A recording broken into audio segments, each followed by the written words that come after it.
So obviously Terrence Williams and Hunter Dickinson played a lot in the second half. What made you feel comfortable putting them out there, especially late in the game? Because I trust them, and also we need a spark. And those two guys are very talented, skilled, know each other very well.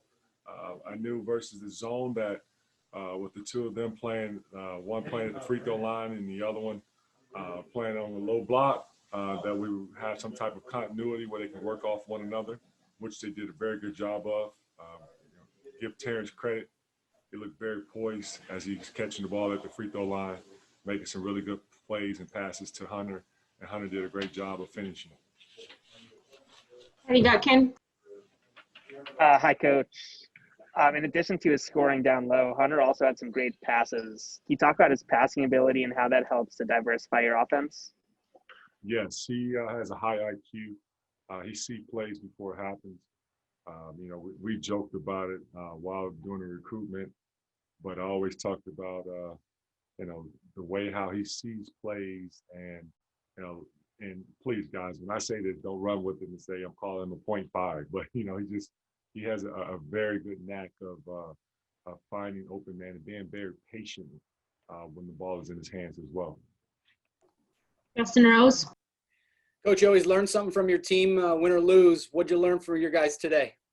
Well, I learned that our guys did a great job of staying the course with how the score was going, and at times when, and give Oakland a lot of credit for making some shots, made some tough ones when they had to make them with hand in their face. But our guys mentally did not, get down on themselves or start point fingers.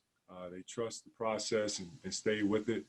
We had to grind, and it was a great game to be able to come out and get a dub versus a team that is very scrappy, that competes, a team that's not afraid. They played big games before against a lot of, very talented opponents. So it's not their first rodeo either. Would you, I know you're not in charge of scheduling per se, but would you like to play them a little bit more, make this more of a, frequent occurrence? One game at a time. One game at a time. Daniel Dash? Hey, Juwan. Terrence talked a lot about Hunter's improved touch around the rim. Since getting to campus over the summer, where do you think he's improved most? I would say, all of them can, when you're a freshman, there's always room for improvement. And you're going to have some, ups and downs. That's a part of it. I recall the time when I was a freshman. I went through it as well. But, there's not one single thing that he can, just say that, he can really need to improve on. It's all facets of his game.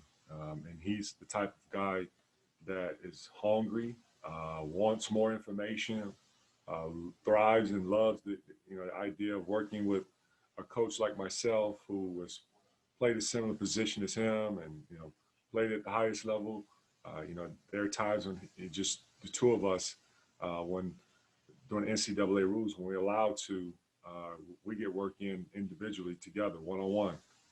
And I enjoy it. And I love it when he reaches out to me and asks me, can he get work in? And that's the beauty of, having a guy like Hunter who wants to get better. And I enjoy that because I'm always first a player development coach. And that's how I first started out. It was during one of those timeouts, kind of caught you and Isaiah kind of getting into it. He said you were challenging him and kind of making him a better player by saying, you wanted to see more from him. What type of things were you telling him during that timeout? First, that's between Isaiah and I. And secondly, you look at his box score, 8 for 12, 5 for 7 from 3, finished for 22 points, had 4 blocks, plus minus was 7. I think it was a nice little spark plug he needed to respond with the performance he did tonight.